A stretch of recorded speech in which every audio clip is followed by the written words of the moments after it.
everybody. It is 9 o'clock on the East Coast. It's 6 a.m. out here in California. I'm up way too damn early, but that's okay. I am in a good friggin' mood. Welcome to Thursday. It is March 18th, 2021, and I am ecstatic because, as you saw in the graphic when we were coming in, Eric Bischoff this morning on After the Bell, again, the show they stole from me. Just kidding, guys. I love you guys. Is going to be inducted into the WWE Hall of Fame in the class of 2021. I'm not going to lie. I really think a lot of this had to do with the outcry last year when the Fab Four here, Hogan, Hall, Nash, and our boy X-Pac were announced, and Eric was not. And I think that they are making it right, and it's awesome that they are making it right. I'm so happy for Eric. I am such a huge fan of Eric's. I'm a huge fan of the NWO, of course. I've been such a fan of the NWO. Their entire existence, 25 years, right? And of course, over at NWO 25th on Twitter, we're celebrating that all year long. So it's appropriate that the anniversary of the Poison, if you will, that Eric Bischoff is going in. Very, very happy for Eric. I'm kind of giving people in my little circle of friends a chance to pop in if they want. The people from NoDQ, whoever it may be. I'm just trying to, let me see if I can maybe do that. Thank you very much. Come on over here. See who's awake enough to do this. How about that? Because it's early for everybody. I'm not going to lie. But that's okay. Let's see if... I wonder if he's awake. We will check right now. Let's go back over here. Anyway, I have a comment. Comments are good. It's really cool, Cleaver. I'm very, very happy for Eric. As I said, well overdue. I mean, it should have been last year, but there was a point brought up on a comment on my Facebook post about it. Eric deserves it also for being Eric Bischoff, right? He deserves it for the promoting side. The fact that he went right out there on TV and he got right in Harvey Schiller's face and says, "I made WCW the #1 wrestling company in the world," and he did that. He did that. He took a formula and ran with it and overtook the WWF ratings-wise for 83 straight weeks, almost 2 full years. He reigned, man. He was the king of the Monday Night Wars for almost 2 full years. So kudos to him for that. He got a lot of flack later for not allowing the product to evolve, but as we've found out in recent years, he basically got railroaded by a room full of suits. So I am so happy for Eric. I'm trying to see if people will come in. Aaron told me no because he just woke up like an hour ago. So it's all good. Let's see who can I piss off this early. I'm always good with pissing people off. I'm totally okay with that, especially early in the morning. Totally okay with that. Let's see. Nobody over there. Okay, who's over here? Who's not answering my messages over here? Chris Sports, our buddy, he's in Facebook jail right now. He's saying, let's see here. Good news for the NWO. Yeah, exactly. Chris has a great picture on his Facebook of himself with 4 of the inductees for the NWO, Bischoff, and of course the Wolfpack, Hogan, Nash, Hall, and our buddy Sean Waltman. Very, very excited again, and I'm all schoolboy giddy here. It's too funny.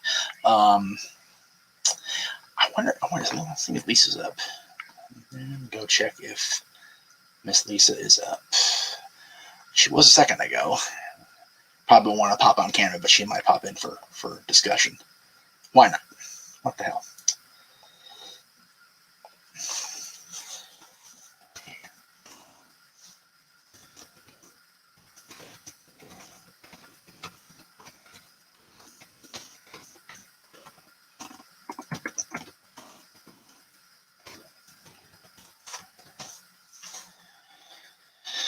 Okay, so there's that. I also wanted to announce, since I have a moment to talk about it, Friday, tomorrow at 11 o'clock my time, I'll be recording my first appearance on the Fight Talk podcast in a long time. I'm very much looking forward to that as well. It's going to be an interesting, we've been saying all week, it's going to be a very interesting next few days and next couple of weeks here as we roll into WrestleMania and, of course, Fastlane this weekend, the NWA pay-per-views this weekend. Although I found out today they're going to charge you to watch NWA Power. Not happy about that. Not going to lie. But I'll talk more about that during the pay-per-view on Sunday, because I am ordering that. I said I was going to order that, and I'm going to. That's for sure. But having to pay to watch Power when I don't have to pay to watch the other weekly television shows for other companies, and I've been watching Power on YouTube for a while now, not good. Not a good decision, in my opinion. And again, I'm not Billy Corgan, so I don't make the decisions, right? But yeah. Anyway. It looks like I'm going to be left out here to flounder without anybody, and I really want to have somebody to bounce this off of, so fine. Okay, anyway, oh, very cool. Very cool, Chris. That's very cool.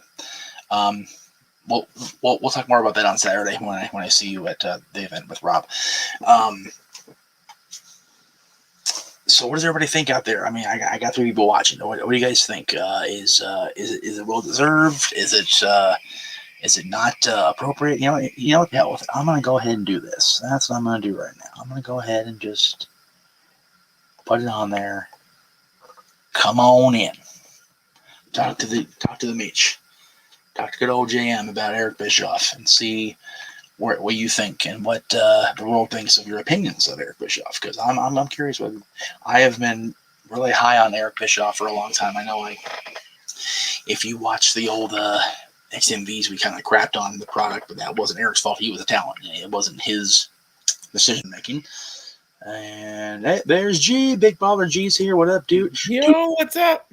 Dude, I haven't seen you in person with the clean shave. It's a little offsetting. Not gonna lie. No, it's weird. My fiance was like, I don't recognize you. It's funny when the Kings were on their first Stanley Cup run, and I had that ridiculous beard. No action. 3 months. Come near me, and she's like, "Yeah." So the day after we won the cup, I shaved, and anyway, yeah. So talk to me, brother. I mean, we talked about this as a group last year when they announced the NWO and Eric wasn't in the inclusion. It was like, what? Right. And here we are a year later. 25 years of NWO this year. I'm celebrating on Twitter all year. You guys have been following me along. I appreciate that. Yeah. And he's going in, man. I'm stoked for him. Yeah, I mean, he's had hell of a career. You know, I mean, he started off as a producer in WCW, if I'm not mistaken, or something like that. Well, actually, what happened with Eric was he originally was in the AWA with Vern Gagne toward the end of that run. I do remember that, yeah. He was in syndication sales. He was in the office in a suit and tie, not even on camera talent.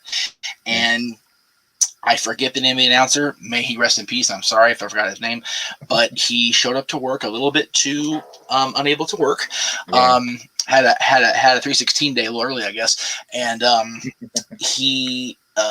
Vern and Greg went into the office, and Eric's got a coat and tie. Bring him on camera. And him and his 80s frosted tip self came on camera, and that's really how he started. He eventually went to WCW after the AWA folded shop, and he didn't pass his WWF audition. Yeah. He said many times over the years, he was hired as a C Squad announcer. He was hired by WCW management to make Jim Ross and Tony Schiavone nervous. Because he was a pretty boy. He had modeling experience. He had a good look to him, and he was there to keep Tony and Jim on their JR on their toes. Yeah.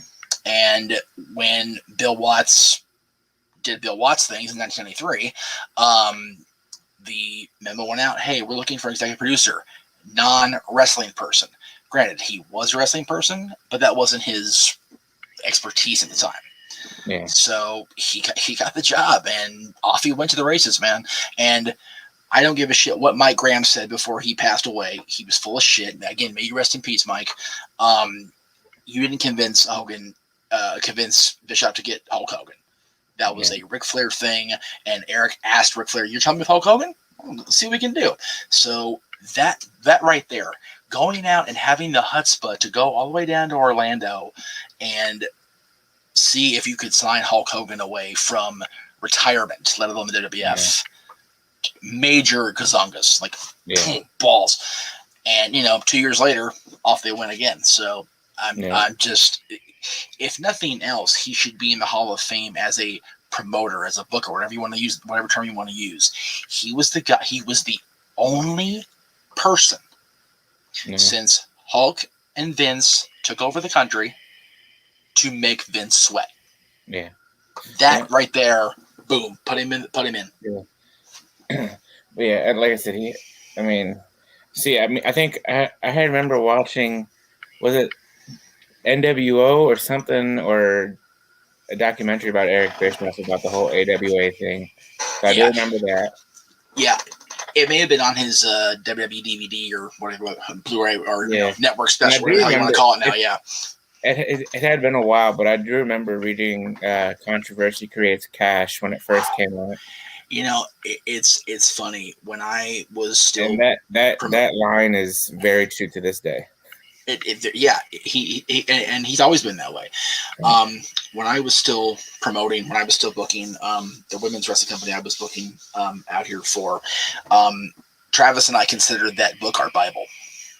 Like his like the 5 breakdown points of television, Sarsa, or whatever. I forget what I'll have to go look again because my books are all packed away for the move if it ever friggin' happens. But that whole thing was like, okay, we need to do this to be successful, and it worked for a little while. So he's the man. I'm telling you right now. Let's see. Yeah. Colin says I'm never shaped. Yeah. I. You know what, Colin? To be fair, you live in a very despondent sports city, so Let me tell you. Let me talk to you. So I was trying to trim it up on Tuesday, right? And messed it up, and I was like, well, you know what? I was like, I can't really fix it, so it's got to come off.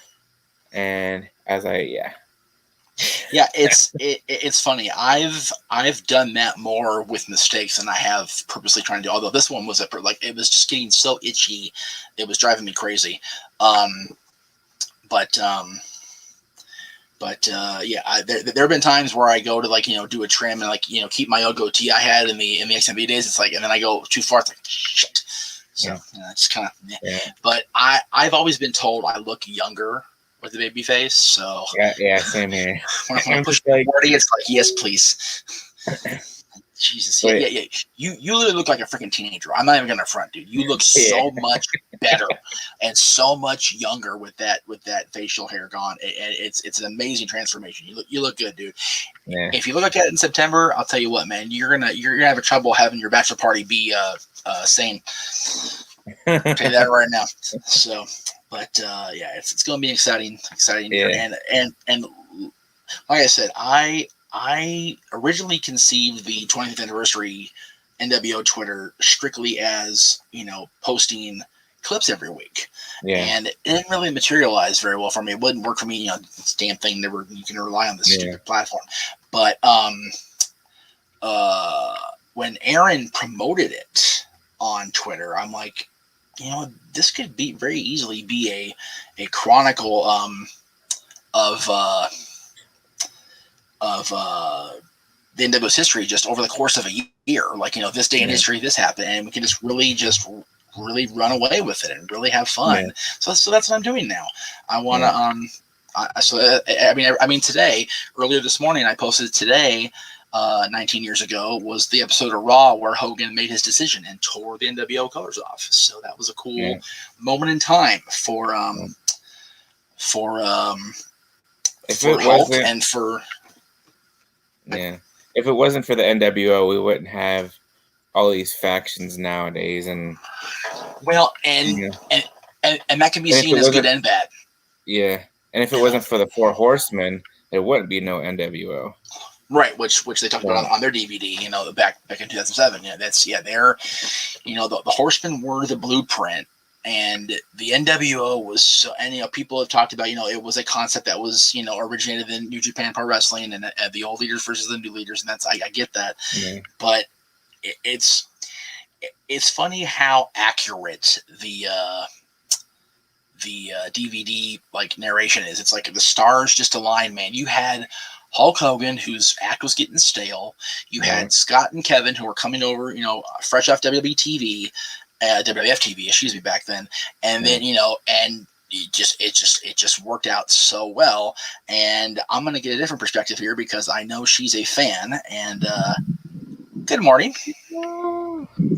Hi, how are you? How are you? Are you awake back there in Canada? Getting there. Yeah, I was. Coffee good. Yeah.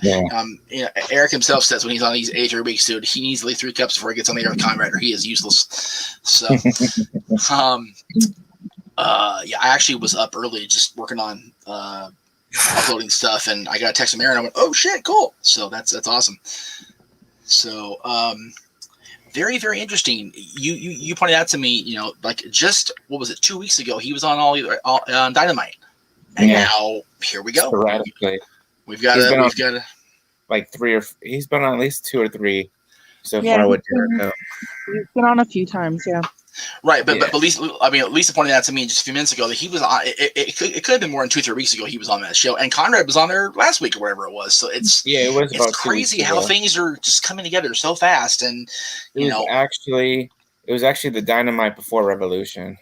Okay, so that's at least a couple weeks ago now. But I remember that now because I was actually reading the. What do you call it? Reading the articles while I was at Teresa's getting ready to the Stream Revolution. So, because I haven't watched the Wednesday night shows in forever, I feel so bad. I'm such a bad fan. But Lisa, from your perspective, we were talking briefly on Twitter, but all of us talked all last year when the Hall of Fame should have happened. It's like, why is Eric not in? Like, why is this not a thing? Yeah. And then, but I pointed out to you the 2 things. They did induct him last year with the guys, and then this year's year 25 for NWO. So it's one of those things where, like the DVD said when they released it, the stars aligned. It's a perfect time to do this. It's great.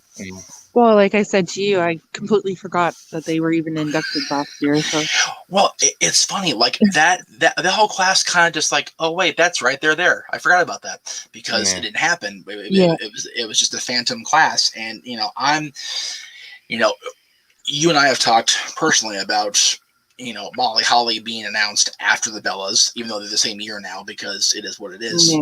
But it just and. However you feel about Nikki and Brie, whatever, they did what they did in their careers for the Revolution. So I get no, but not before, but not before Nora, not before Victoria, not before a lot of these girls that are not in it. It was ridiculous. So like. It was funny. I'm watching Shane talk to Nora last week on the bump. I was crying along with him because it was so freaking cool for her. And I'm not like in tears right now for Eric, but I'm very happy. And I'm like, fucking no kidding, about time. Holy crap. Again, if you take out the fact that he was a member of the NWO, just take that and put it here. The fact that he got Hulk Hogan off that beach, riding that damn boat, and put him back in wrestling. He brought Randy Savage out of the freaking announce booth that Vince had secluded him to. He made Roddy Piper relevant. He gave Ric Flair a hell of a freaking boost. So many things happened outside of these colors. Go on and on, right? What's that? So the list can go on and on. Yeah, it's like even if you look outside of these colors, Eric Bischoff is the only guy since Hogan and Vince took over the world to make Vince even remotely sweat. And then who would have thought on that June 2002 episode, Eric Bischoff would join the WWE. Yeah. I mean, Yeah, exactly. you're sitting there July, like a week, the same night that Vince says the NWO was dead for good because Nash tore his quad halfway off his damn leg after he'd been out for a half a year with a bicep injury. You're thinking, okay, well, whatever, we'll see what happens. And Eric Bischoff not only walks onto WWE TV, he hugs Vince on the air, and the freaking Lawler's having a stroke in the announce booth. I remember sitting there next to Vince, having wishing death on the guy. It's like it was that intense where, Vince was mad at Turner backing, Turner's deal falling apart. But he was like, okay, Ted, sure, buddy. And he wanted to rip Bischoff's throat out. Oh yeah. What's the saying? Keep your friends closer, or close, but your enemies closer. Yeah, I mean, it's I go to that moment, and then I go to the moment a few years later when they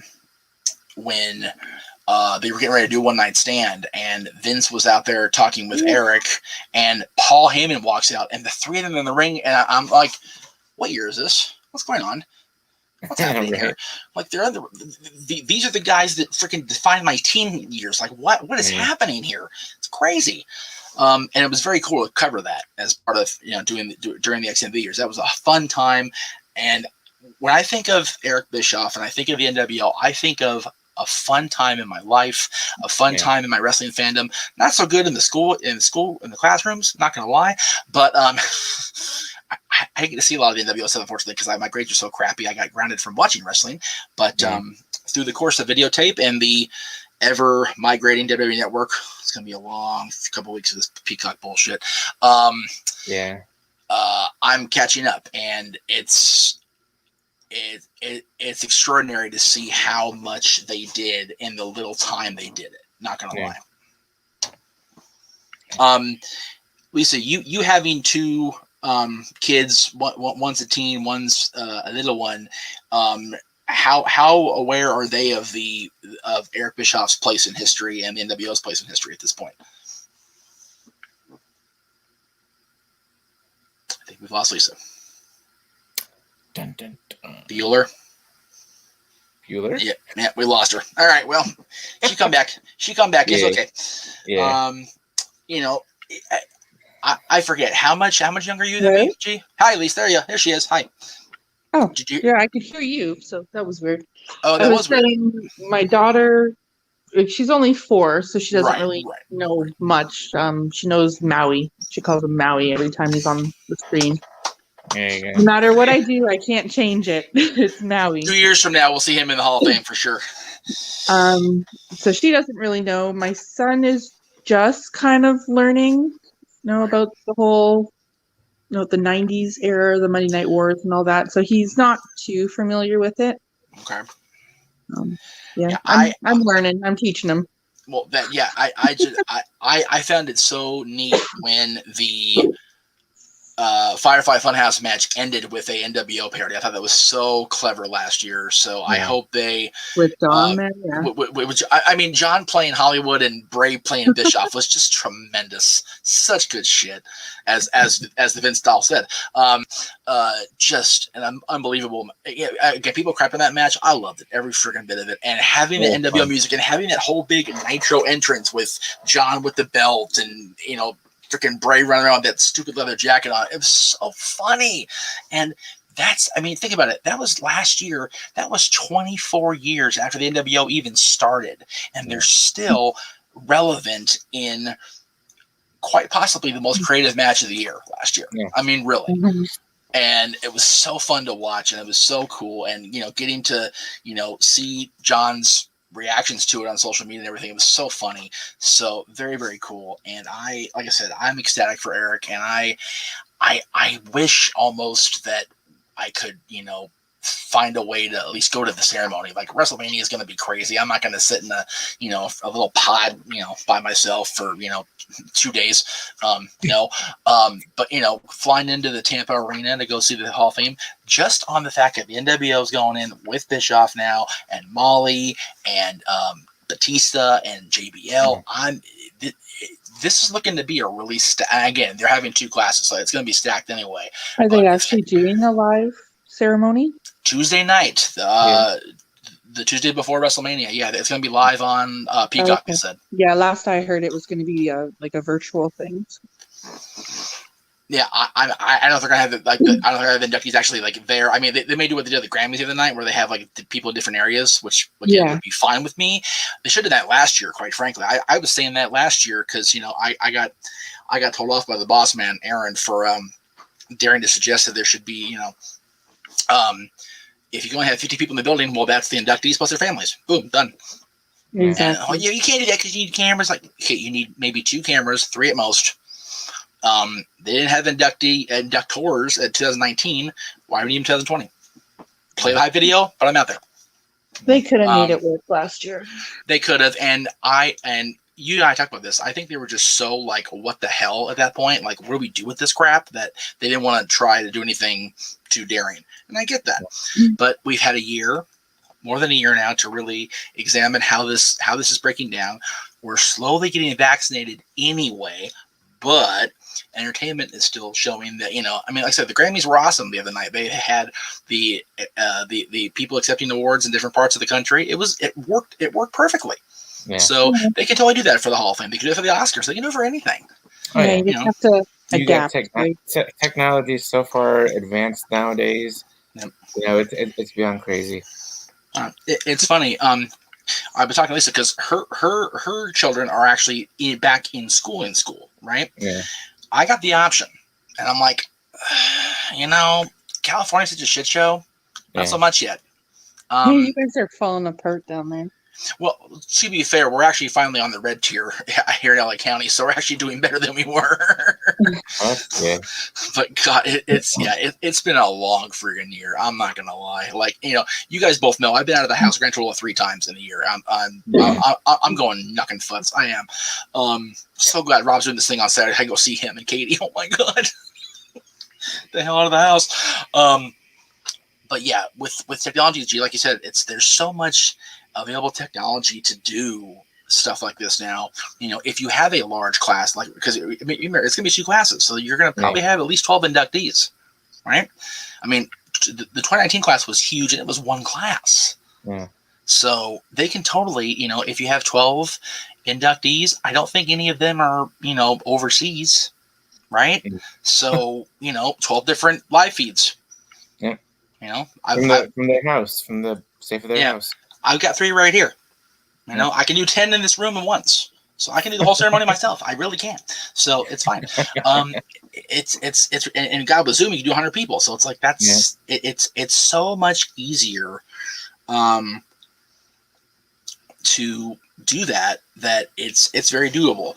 All right, let me go ahead and do the comments here real quick because people are commenting. I'm ignoring them because I've been a jerk.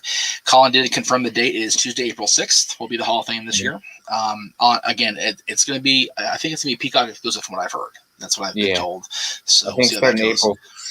I want to say April 4th. Well, April 4th is Dylan's birthday. That's a Sunday. April 5th is the first official day they're going to have the U.S. lose the WWE Network. The 5th. There you go. Right. So Monday Night Raw will be led in by a Peacock-only WWE Network, which sucks. AJ says, about time Bischoff changed the face of the wrestling industry in the 1990s. Without Bischoff, there'd be no Mr. McMahon. I don't know how true that is, and I'll get to that momentarily. We would still be watching wrestlers like the Dumpster Drosy, Bob Sparkle, Collie, Repo Man without Vince. Okay, let me clear that up right now. No, okay. So, yes. Vince was definitely dragging his heels to change, and he's doing that now. By the way, that's just the way Vince has been forever. It's who he is. But Vince will never change. Vince will never change at his core, right? But Vince has also been shown many times that when the time is right, he can innovate or counter program like nobody else, right? Yeah. And the Mr. McMahon character didn't officially, quote unquote, debut until after Montreal, right? But the early warning signs were there as early as February. Because if you remember, Brett had that cage match on Raw, and the cage went up, and he shoved Vince on his keister and swore like a sailor at Vince, and Vince didn't say anything, but you can see that little twinkle in his eye going, all right, I like what I saw here because they were reacting to me getting my butt whooped. So it's no secret that within a month, Monday Night Raw became Raw is War. So granted, Bischoff was the original smarmy, obnoxious jack off heel boss, right? And to be fair, a pretty boy being an asshole boss is always a heel. Good. So good. But Vince, you guys forget, Vince, when he was working with the USWA, the Jerry Lawler's Memphis territory, he would go down there and he'd be a heel. Yeah. Like, seriously, go on YouTube and search Mick Memphis, MC Memphis. You'll thank me later. Let me ask you this real quick, Jeff. I don't know if it was a shoot or if it was a work. When Bischoff, had challenged McMahon to a fight, back in the day, was that legit? Because I had seen somebody post something yesterday on Twitter somewhere. I read something, and it got me thinking. I was like, was it a shoot or was it a work? If you ask Eric, if you ask Hogan, it was a shoot. Okay. He threw it out there because what happened was when DX invaded Nitro.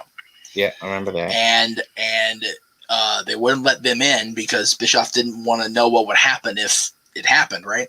Mm-hmm. He turned the momentum away from DX attacking him, and Bischoff said, Vince, you're going to send Sean Waltman after me? First of all, Sean, bite me. But he said, you want me? I'm going to be in your backyard on Sunday. I'm going to be up in Massachusetts. Yeah. I got pay-per-view. Come on over. And he was legitimately prepared. If Vince showed up, he was ready to throw down. Imagine that. If that would have broke it. Well, the internet really wasn't big back then, but, it would have. It would have been broken before it got started. And by Bischoff's sheer dumb luck, that weekend was Stephanie McMahon's college graduation. Oh man, just imagine the possibility. What if Vince did show up on a WCW pay-per-view?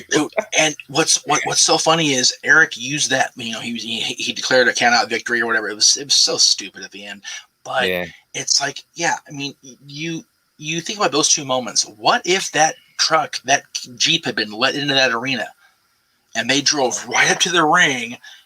What are you gonna watch? The show with nobody, or the show with everybody? Yeah.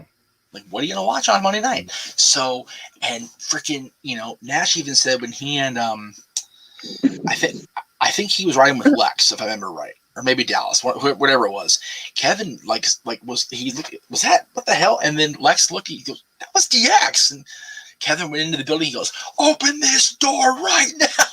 Let my buddies in here. And, freaking Doug Dillinger, the old crotchety old cop bastard, was like, yeah. So, it's that would have been a huge, granted, it logistically would have been a nightmare because they were warring companies. Like, holy shit.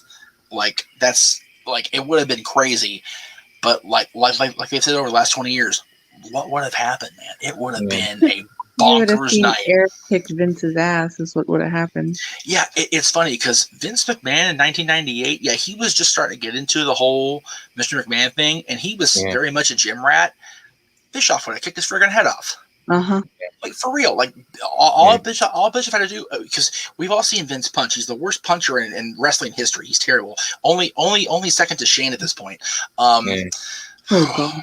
Gosh, dude, Shane, pray that Braun handles you with delicate hands. Good grief, dude, you're gonna die anyway. Vince can't punch. He's athletic as a three-toed sloth. He really is. But Eric is a certified karate I don't know how many degree black belt, whatever it is. Dude, all it would take was him dodging one of Vince's punches and throwing a kick. Vince is night for a week. Like, ding dong, good night. That's it. Over. Do some kung fu fighting on him. Right, exactly. Now, I like I like the. I mean, we got a couple private chats here. Where we got, okay, and you're back anyway, so it's okay. All right, so let's see. Yes, Eazy-E is official for Hall of Fame, so congratulations. Cleaver says with Eric going in this year, Taker has to go in next year. That is the rumor that we're gonna have Undertaker in Dallas because it's in Texas, which I'm fine with, unfortunately, because they can't be here. But when they do come here, I'm thinking Dwayne's all but a lock at this point. I mean, it's Hollywood. Yeah. You know, that would be tremendous if I could have my son and my father there when the Rock goes in. Unfortunately, my dad will have the second time having a Rock speech at Hall of Fame ceremony. We'll be there for 6 hours. Oh my God! The 2008 ceremony was the longest ceremony in the history of the universe. I think that speech is still going on, besides Hillbilly Jims and Mr. T's. And Flares. Oh my God! No, you know what? I enjoyed Flares, and I was pissed off that they had freaking Hunter sitting there, babysitting to make sure he got done on time. It wouldn't have had to happen. And what they don't tell you when they have the ceremony on the network and on DVD, they edited that. Dwayne did not induct his family right before Rick. He was like middle of the card. And just brought the show to a friggin' halt. We're sitting up there going, "Oh my God, Dwayne, we got Mania tomorrow. Come on, man!" Oh my God, I can imagine the boys. I mean, I know John was mad. And it made for the worst Cena meme in history, unfortunately for John with that face. But Lord, but gosh, it's just. But you know what? He's right. He made Doom, so that's totally Dwayne's bad. But yeah, he went on forever. I swear, guys. Like I get it. He hadn't been on camera with the E Company in 4 years, and he missed the crowd. And they're in Florida, where he's from. But we're just like, okay, you're here to induct your father and your grandfather. That's great. Can we get going now, please? The greatest of all time is in the main event. Can we just come on? So it was very frustrating. But if he's the headliner, the freaking Hall of Fame may go into Sunday. Like, Jesus. Oh, my God. Because, first of all, the pop at Staples Center is going to be so loud that they're going to hear it in freaking Toronto, where Lisa is right now. Like, geez, it's going to be crazy. Yeah. So, but luckily, we'll be back on track. I'll be one class. Yeah. Please. Like, if you have Rock, get a prominent female, prominent tag team, David Arquette as a celebrity inductee. I'm calling it now. Make it happen, Vince. Yeah. And maybe one other person, and then just freaking streamline. Just go. I don't think it's going to matter who they have for that class because, it's not going to matter. Dwayne's going to overshadow all of them. Did they announce a Warrior Award for last year for 2020? No, but we never got that far. Okay. Yeah, once they decided it was not going to happen, they just went, whatever. So I have another thing. Here we go. Mike D says, Vader, Viscera, Typhoon, Nasty Boys, Doink the Clown, Rick Martel, Kamala need to go in the Hall of Fame. Okay, real quick. Wow. Vader, I don't think Vader was part of that class action lawsuit, so he may get in. Viscera was. Nelson's wife hopped on that bandwagon of suing the company for shit that really wasn't their fault. So good luck with that. Typhoon, I mean, Uncle Fred deserves it. Absolutely, dude. Totally deserves it, dude. I love me some Tugboat. The Nasty Boys, I think now that Hulk's back in the nice column with them, probably will happen. Doink, okay. Matt Bourne, I don't know where his family is with the company, but he was on good terms with the company, so I don't know if it's going to happen. The Doink the Clown character, I mean, do you really induct a character? Because you're like 20 Doinks. I don't know how that works. Yeah. if you're going to induct Matt Bourne, Maniac Matt Bourne, fine. If you're going to induct, Steve Kern deserves to be in the Hall of Fame as Steve Kern. Let's not kid ourselves. FCW guy, longtime trainer, longtime wrestler, definitely deserves it. The Brooklyn Brawler, like, hello, why is he? I mean, granted, he's the worst jobber ever, but Brawler, well, that'll be some Brawler. But Matt Bourne, I'm not sure is going to happen. Yeah. Rick Martel was actually on my list. We did with JJ 2 weeks ago on Dads of who should be in. I put him on my list. Rick Martel definitely deserves it. Yeah. Kamala, again, Kamala's like a just recent death thing, so it kind of seems like, well, yeah, because. So maybe a year or two down the line, but yeah. I feel so bad. I forgot he just passed away like last year. You know what? 2020 was such a crazy ass year. I forget a lot. We used to forget NWO was going in last year. So, if you forget NWO, you can surely forget Kamala. It's okay. Yeah. It's totally okay. Rob Shepard says, is Taker not going in yet because they want him to have a full crowd there for it, which he deserves? Yes. Yeah. Number I think one, by next year. I was going to say, number one, he just retired. Number two, they're going to be in Texas next year, like down the street. Yeah. So, yeah.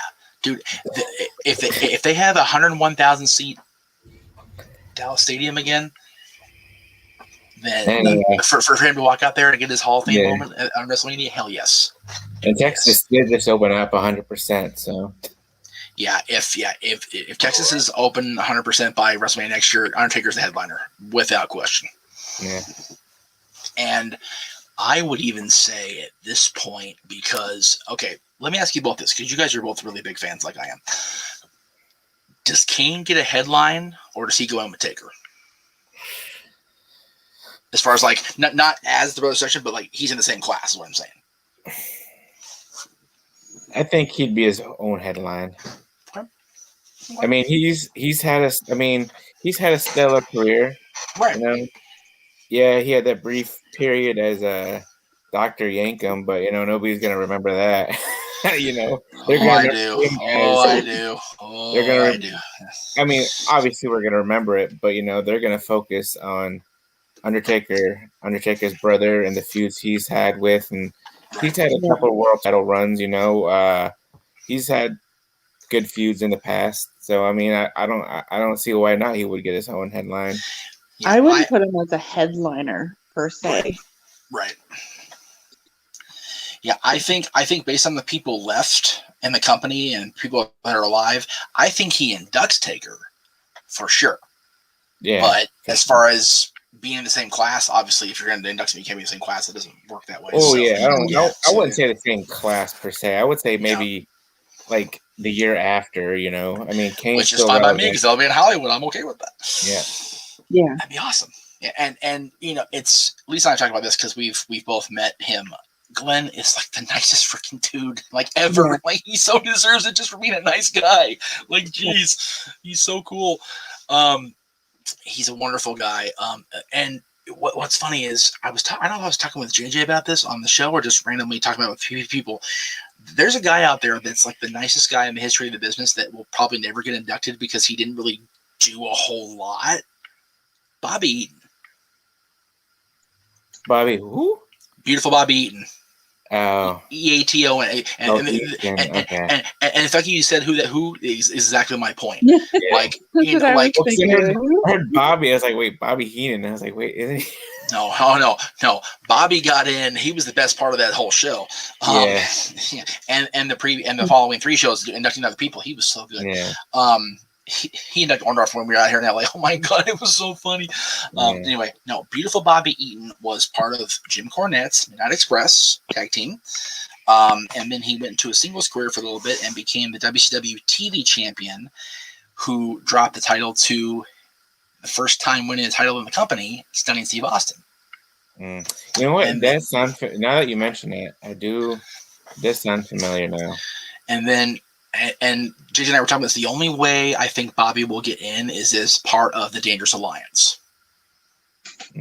Because that'll be Heyman, Rude, Zbyszko, Arn, Steve, and Bobby Eaton. And maybe Medusa.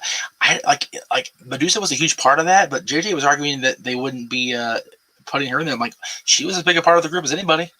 Yeah. So do you think Paul E will ever go in by himself? Oh yeah. Like they were my honorable mentions the last time I did because I couldn't put one in the list and not put the other 2. Crockett, Paul, and Bischoff, and now Bischoff's in. Yeah.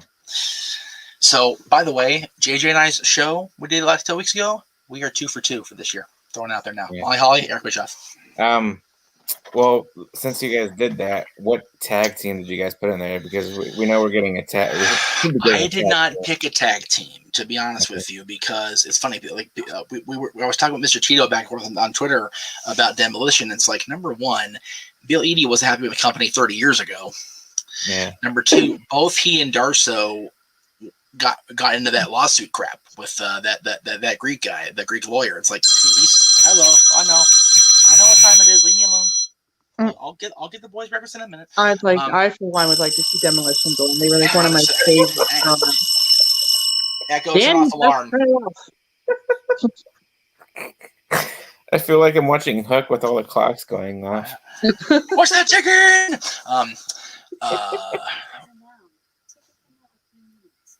I'd like to see Demolition go in. Yeah, I would too. But like I said, as long as those guys that are on that class action suit are on that list, Vince is going to be petty ass. And you know what? He should be. He actually absolutely should be. I'm trying to think what tag teams are left that could go in there. I mean, tag teams that aren't in yet, that aren't part of the anti-WWE lawsuit. Again, the Midnight Express, because you've got Stan Lane, Bobby Eaton, and Dennis Condrey, but that means you have Jim Cornette in, and Jim Cornette is not a popular topic right now, so probably not a good idea. And again, once he settles his tea kettle when he's 95 and in a rest home and can't move, then they'll put Jim Cornette in. That's fine. Crazy. Not anytime soon, no. No, the only way he's going in is if he's escorted by somebody holding a tennis racket ready to swhack him if he talks too much. Well, didn't he just induct the Rock and Roll Express a couple years ago? That's because he was on his medication that day, Greg. Okay. Yeah, he's a little off his rocker these days. Yeah. There you go. Cleaver said the Steiners. Again, part of the suit. Gotcha. And Rick and Scott have been nasty on social media against the company the last couple of years. Like they've been nasty. The Rockers. Yeah. I mean, I know Sean is in about 4 times at this point, but Marty gets so much shit for being the Jannetty. Like I get that, but the Rockers. Had that freaking rope break not happened on that Saturday Night event, they would have been tag team champions. Yeah.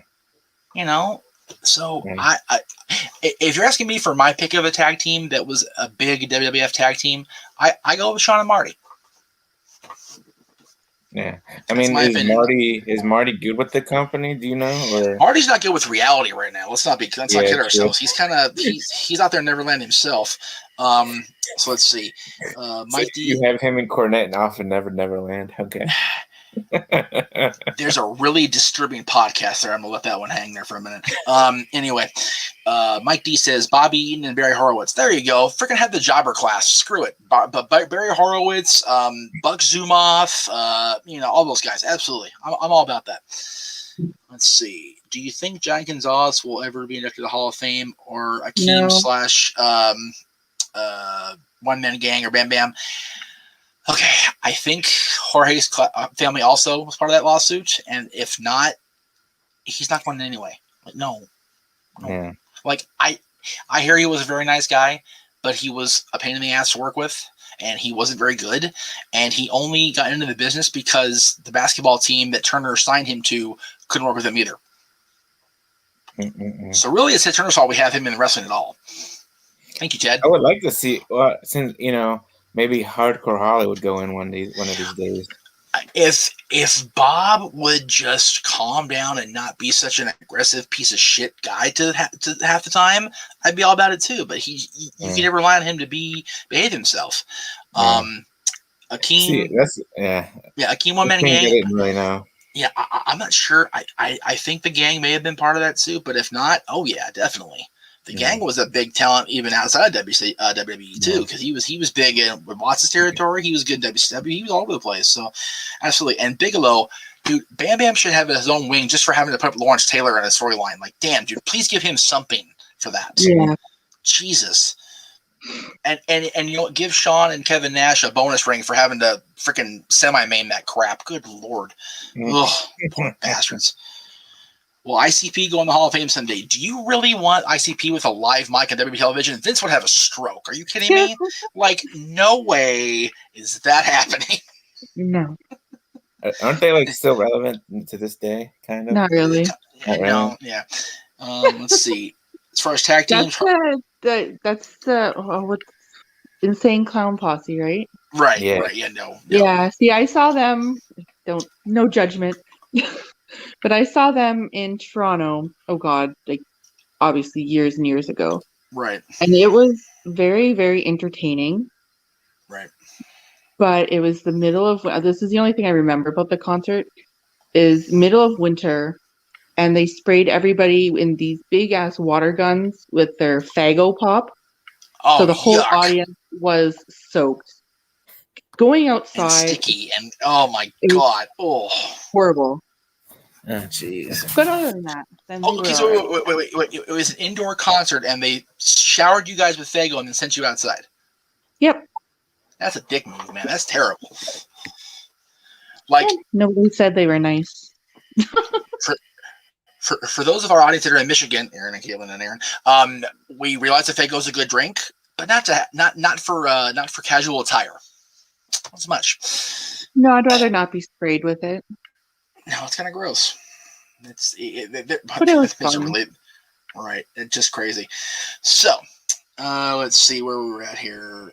Natural disasters, Orient Express. Again, I think earthquake and typhoon both deserve it. And I again, you talk about guys that made an impact during the Hulkamania years. Earthquake was the first guy to take Hulk out. Like, he took him the hell out of TV. Yeah. So yeah, definitely put John Tenta in. And it's so funny if you listen to Bruce Pritchard's podcast, and if you do, there you go. Tugboat was going to be Sheik Tugboat and be the opponent for Hogan at WrestleMania 7. So, yeah, I mean, well, I would love to see how it played out. But yeah, those guys definitely did it. As far as the Orient Express, the original Orient Express, because they were also bad company. I'm sorry, no, not the original. The original was Tanaka and Saito, Masa Saito, who was a AWA champion. When he retired and they brought in Kato, the mask guy, that was actually Paul Diamond, who was Pat Tanaka's AWA Tag Team Championship partner. So yeah, all three of those guys, absolutely, hands down. I agree with that. Let's see. Will Mr. McMahon ever be in? When he Vince died. won't let himself. I was going to say, Vince won't let himself be put in. You guys see every year how much they joke about him not being mentioned. It's dead serious. He hates it. He hates being mentioned as a thank you for the Hall of Fame. Brett's speechwriter got fired for that just 2 years ago. So deactivated it because what are you going to do? Fire Hunter? Fire Sean? Yeah, right. Vince will be inducted. It'll be a memorial induction for sure, without question. And it'll probably be a very teary thing, and it'll be what it'll be. Ken Shamrock's an interesting question. I don't know where he's at with the company. I know he's still with Impact or an Impact Hall of Famer, so I don't know where he is with. I was going to say he just got inducted, didn't he? Yeah, so I mean, I wouldn't think it'll be this year, but maybe down the line. You have to remember, for as awesome an Impact player as Ken Shamrock looked to be, he really didn't make that much of an impact in the WWE. Yeah, no. Again, I'm not trying to slight what he did, because he was Intercontinental Champion, Tag Team Champion. He refereed arguably the greatest match in WrestleMania history, Aaron's favorite match in WrestleMania history. So, it's interesting discussion to have, and I think it'd be worth diving into one of these days, whether Shamrock really has earned a spot in the WWE Hall of Fame. And granted, Coco Beware, I know, but I'm a dick. I'm such a dick. Every year without fail. But yeah, I mean, there are guys in there now that shouldn't be, I don't think, and there are guys aren't in there that should be. So it's this is why David Diaz wants me to have a discussion with the Hall of Fame, because there's so much, what ifs and what should be and what shouldn't be. So, Yeah. But you know what? I like this because people don't talk about Bill Apter enough. And if you don't know who Bill Apter is out there in internet land, it's because you didn't grow up in the 90s with the Apter mags, Pro Wrestling Illustrated and the like. This guy, if there was a wrestling event to be photographed for a major wrestling publication, your guy is Bill Apter. You see him, and you don't even know you see that he's there. He's at every damn WrestleMania, every damn Starrcade. He's all of them, man. Bill Apter was the guy. Bill Apter was a photographer in the early to mid '80s when a 13-year-old punk from Scarsdale, New York, named Paul Heyman was doing photography for the WWF. So there you go. He's been around a long time. Nexus or the Core? You know, Lisa's going to be hurt when I say this. If it had been for SummerSlam 2010, I would say the Nexus. But, you know. Wade Barrett, for sure. Yeah, Wade for, yeah. Okay, so let's break it down. Yeah, Wade for sure. If Darren hadn't had such a monumental slide after the breakup and the whole thing with Backlund, I'd say maybe, because he's a solid dude. Fred's a nice guy, but Hall of Fame, no. I couldn't even tell you half the other guys. I mean, okay, the only guy that I think will definitely get a Hall of Fame induction for everything but his Nexus involvement is Bray Wyatt, because once he got out of that shit and went back to NXT and got the swamp guy going, he was off to the races. And he's been shit on so many times and freaking buried. You know, the only people more buried than Bray was the guy he buried, the Hurt Business, Retribution. But Bray's definitely on his way for sure. Yeah, the rest of them, I wouldn't. Yeah, I mean, has Michael Tarver done squat all since then? No. And gee, let's talk about Ryback for a minute, shall we? Okay, I'm good. Done. Thanks. Okay. Dude, on a personal level, screw that guy. Ryan Reeves is a dick. So yeah, no, I don't want any part of him ever coming back for any reason. No. I third this, CJ. Jim Johnston. Absolutely. Absolutely Jim Johnston. Without question. Bruce Pritchard and Jim Cornette, food for thought. Again, if Jimmy can be properly medicated, sure. Bruce, you have to remember, Bruce is still at the company. Bruce is still working there, and he's like Vince. He won't go out there and do the Hall of Fame thing because he's like second in command. He won't do that. Yeah, he'll get his time. And you know what? People shit on Bruce. They really do. And I don't think it's deserved. I know there's a lot of flack about the product right now and a lot of the flack of the product when he was Vince's right-hand man. Bruce Pritchard has worn so many hats. He should open up a freaking hat store in Long Beach near the other one I have down here because he's done so much in so many companies, not just WWE. He was working, hand in hand with Paul Bosch for years in Houston. He went over to Watts for a while. He's been with Vince forever, of course. Brother Love, the character, is a pretty cool discussion about the Hall of Fame too, because Brother Love is a pretty cool character in my opinion. Yeah. And he went to TNA, and he even said to himself he regrets that to this day. But he helped creative over there too, and they did a pretty good job with creative for a while with Bruce there. So I'm all in on Bruce Pritchard being a Hall of Famer. If you want to run the gamut, since we're talking about everybody else, Bischoff is in already. So if we're going into Conrad's group, Bruce Pritchard deserves it. Arn's in. JR's in. Tony, you know what? If Tony Schiavone ever decides that he's gonna just let Vince, be nice to him, because it's funny, like he kept open and kept open for the longest time, waiting for Vince to offer him something 2 years ago, and then along came Tony Khan.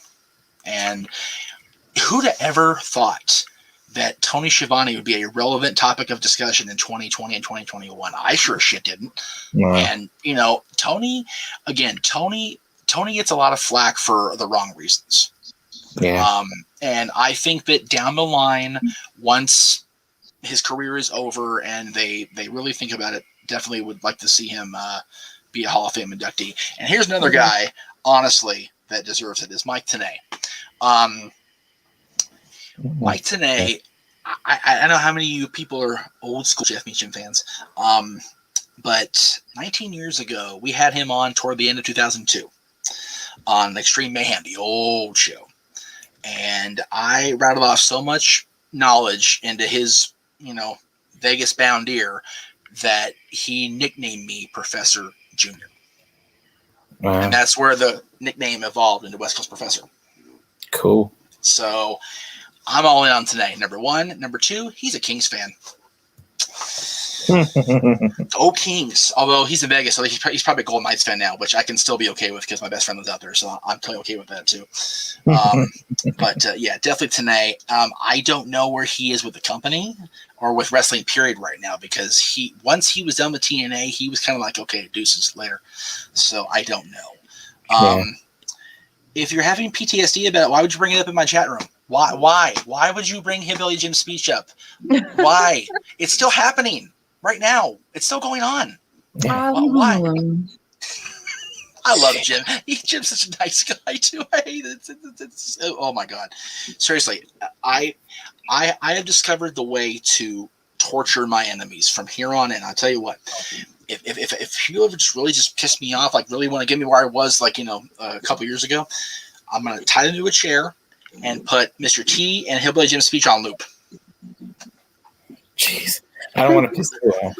I will have them selling out their grandmother for a nickel after that. I tell you, dude, I'll have them cracking freaking Pentagon codes. You kidding me? Whew, man, terrible. And again, I love Jim, and Mr. T was again. It's funny, like when we had the Hall of Fame out here in 2005, and everybody from Mania 1 except Mr. T went in. It was like, Mr. T should have been in. It's like, hey, did you watch his speech 9 years later? Are you sure you want to go out? You want to die on that hill? I'd still be at the freaking Gibson Amphitheater if Mr. T was inducted in 2005, and they tore that place down to build Harry Potter Land. Oh my god! Wow. No, I honestly think the 2005 class was the best paced show of any of them. I mean, everybody was on time. I didn't realize it was over. Oh shit, we're done. Like, wow, it was amazing. Yeah. Like, and what's really funny about the Hall of Fame show, I was talking about this with Greg yesterday on the Greg Cherry show. I don't know if you watched that. That was the night we filmed the parking lot destruction of good old JM and Stagger Lee. So Lee and I drove from the Gibson out to downtown LA, where our former Sacramento cohort was staying in this hotel for WrestleMania, and I'm in the best clothes I have in my closet, and I'm getting this shit beat out of me in the middle of a parking lot. I had a vinyl record broke over my head, a trash can broke over my head. It was a very long Saturday night, not gonna lie. And this is the same day I got together with Dylan's mom. In that morning, like I said, it was a very weird weekend. Very weird weekend. But yeah. John Nord, Berserker, I don't know. Again, everybody should go in at some point, so they say. I can't name a monumental Berserker moment other than the stare down with the Undertaker. Yeah. Like that's in my mind right there, and that's it. So, if they put Demolition in, it should be Axe and Smash. They should put Crush in. I agree with that. 100% agree with that. Demolition was always Axe and Smash. That goes without saying. And that was part of Bill Eadie's bitch with the company, was that once they brought Crush in to kind of help him as he was having his health issues, they phased him out, so quick, right or wrong. But as I said earlier, they were part of that class action suit, so don't look for it to happen until they make nice with Vince again. Yeah. And Warrior did it. It's possible. It's exactly. If Warrior can make nice, anything's possible. If Randy Savage's family can allow it, anything's possible. Right. So I will say this before I sign off, because I need to get Dylan's breakfast going, because it's already 7:05. I will say this: the one guy that I know will never go in, lawsuit or not, unfortunately, is besides Owen, because he wasn't part of the lawsuit thing.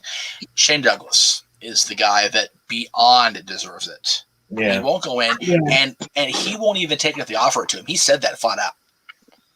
And that's unfortunate, because without Shane Douglas to be the face of the Revolution, I dare say there's no ECW. Yeah. And that's a shame that he is on such shitty terms with them that it won't happen.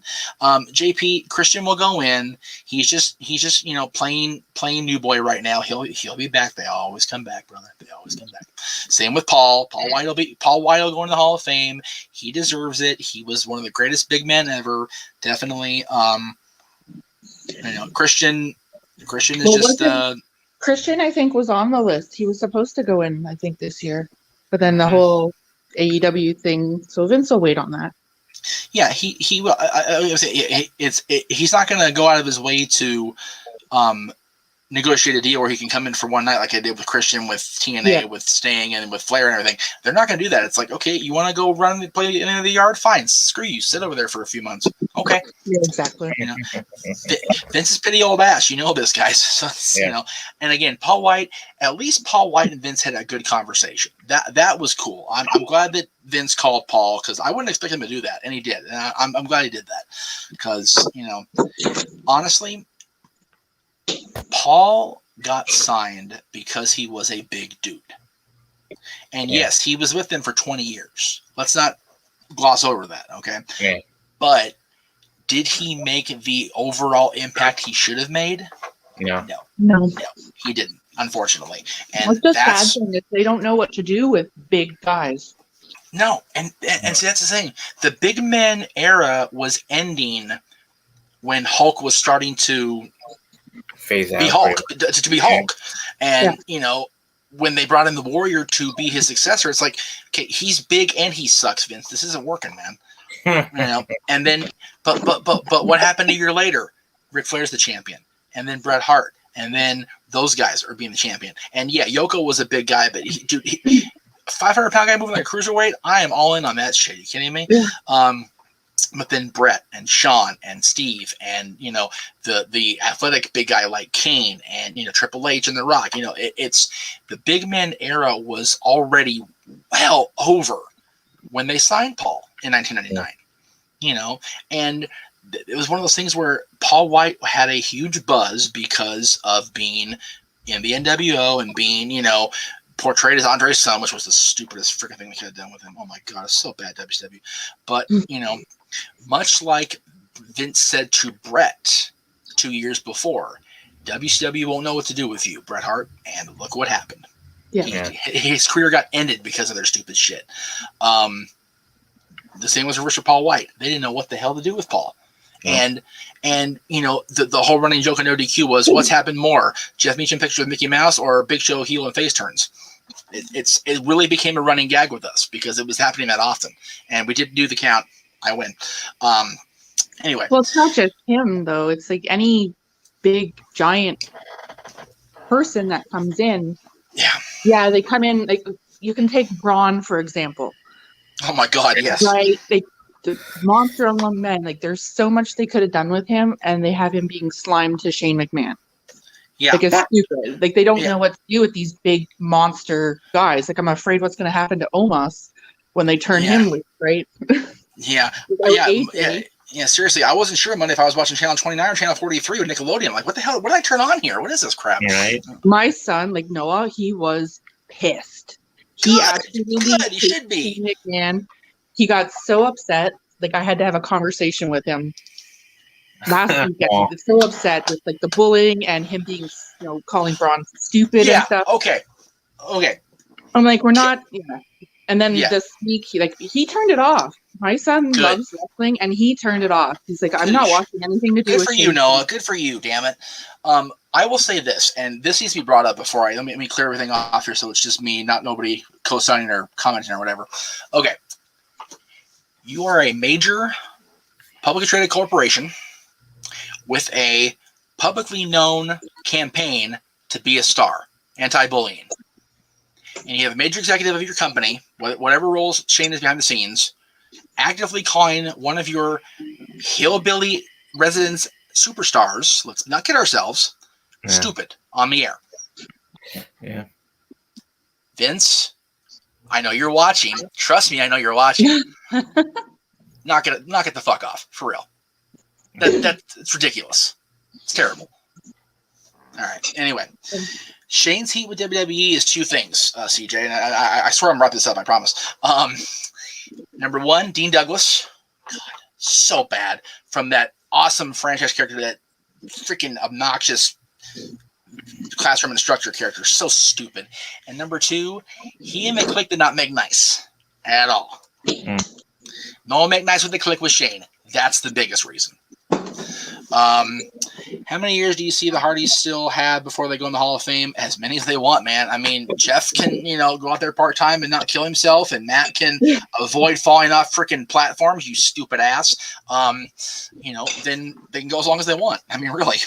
3, 4. Yeah, at least 3, 4 years. Yeah. I would say 3, 4 years is their cap.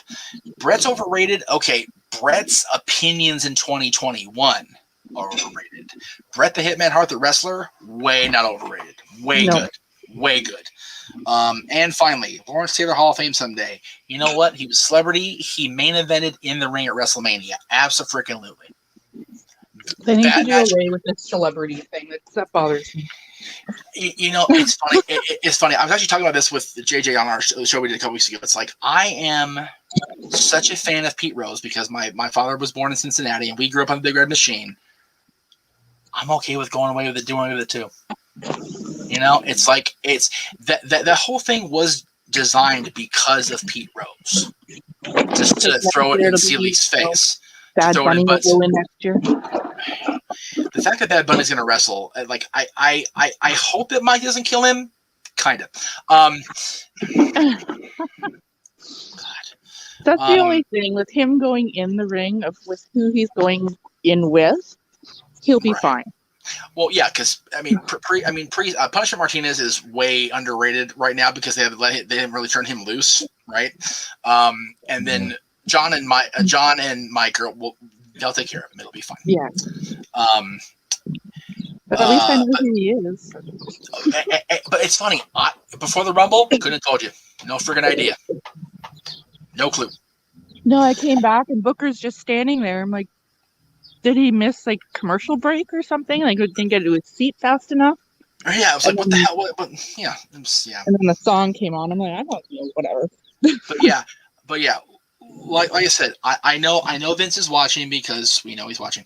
The fact that you had a teenager who is your target demo, so you say, Mr. McMahon, sir, actively turn off the show after bitching to his mom last week about the show and the bullying.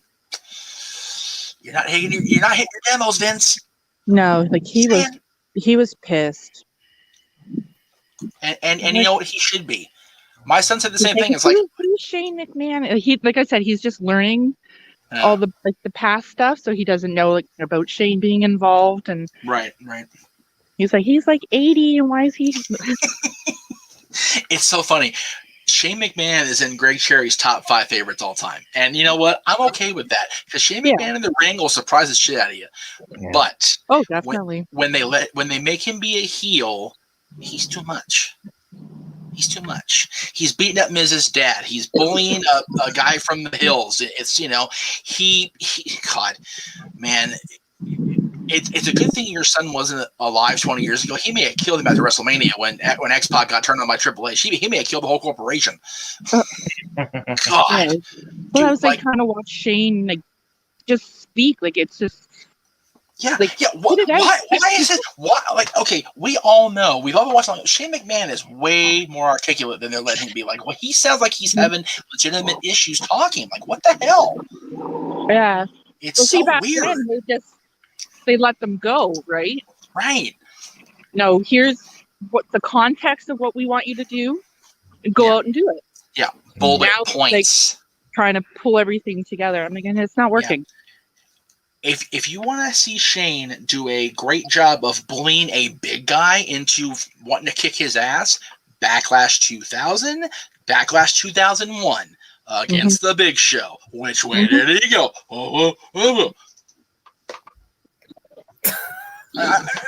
Seriously, it's really that simple. I have a question for you. What do you think about Stephanie being in the Hall of Fame someday? I'm okay with that. I love Stephanie. Yeah. I love her to pieces, and people are gonna shit on me and they're gonna shit on her. I don't care. I think Stephanie really got thrust into that more than Shane did, more than Linda did, and she freaking came through smelling like roses. She did so good as an on camera character. First of all, first of all, she was a merchandise model, whatever, in the freaking bottom floor of the building, right? She worked her way up. I am all about putting Stephanie McMahon in the Hall of Fame when the time is right. Absolutely, yes. And you know what? It's silly because it's their company. I think all four of them should at some point. I do. Yeah. Vince Senior's in there. May he rest in peace. But again, without Vince and Jay, there is no company, right? Exactly. I still maintain that Vince Senior's dad should be in there. I don't know why they haven't done that. But I'm booking the company. What do I know? But yeah, definitely Stephanie. Definitely. I'm looking at the comments here. Jazz, yes. Once Jazz is done with Impact, she should probably be in the Hall of Fame, and yes, she should have an action figure. Damn it. Bad News Brown, Bad News Allen, I think is also in the category of he doesn't give a shit, nor does his estate. So probably not. Mike D with a quote of the night here, the quote of the day here. When they had Braun Strowman be tag team champions with the kid, he knew he was in trouble. Yeah. That wasn't good. I mean, good for John Cone's kid. That was funny, but whatever. I mean, honestly, I'll vouch for this. Like, Adam is the most humble. He is. He's such a humble dude. I know. He is so nice. Yeah. And I think that's it, because my son. I don't know if I've told you, but my son has talked to him. Right. He's met him a couple times, and right. He adores him. Like, he totally looks up to him, just with his outside work and everything. Like, he's just so nice. Mm-hmm. And I think that's what bothers Noah the most, is to see somebody like that. Wow. Even though he knows it's a character. Yep. Still being treated that way. Like, yeah. Well, that's the thing, Lise. The fact that he knows it's Braun Strowman being picked on, not Adam. I can't say his last name, save my ass, but and they still get a visceral reaction out of him. Tells you they're doing it the wrong way. Yeah. Right. All right. As far as referees go, the Hebners, McPatrick, definitely Charles Robinson, just for that WrestleMania 24 sprint alone. Right. Freaking cardio master. Yeah, the referee should definitely be in. They get way too little credit, in my opinion. Yeah. So, and Adam's watching from England, which means it's 7:15. It's already 3 p.m. Go have a drink. Have one for me, Adam. Thank you very much, brother. All right. Hey, Adam. All right. So, hour and 20 in after what I want to do a 30-minute. Very good. Okay. Thank you, Lisa. Thank you, Greg. We will see you guys. Let's see. It's 3. Today's show is at 6 p.m. Eastern for the trivia challenge. It's supposed to be a good match, Greg tells me, and then I'll be on live at 6:30 with the post game, and then 7 o'clock is Rewind, Kurt Angle versus Shawn Michaels. So it's gonna be a good day on the Championship Network, guys. We will see you in a little while, and thank you all. Thank you, Jeff. Thank you, Lise. We'll see you guys next time. Take it easy. Lisa, stay on for a second for me.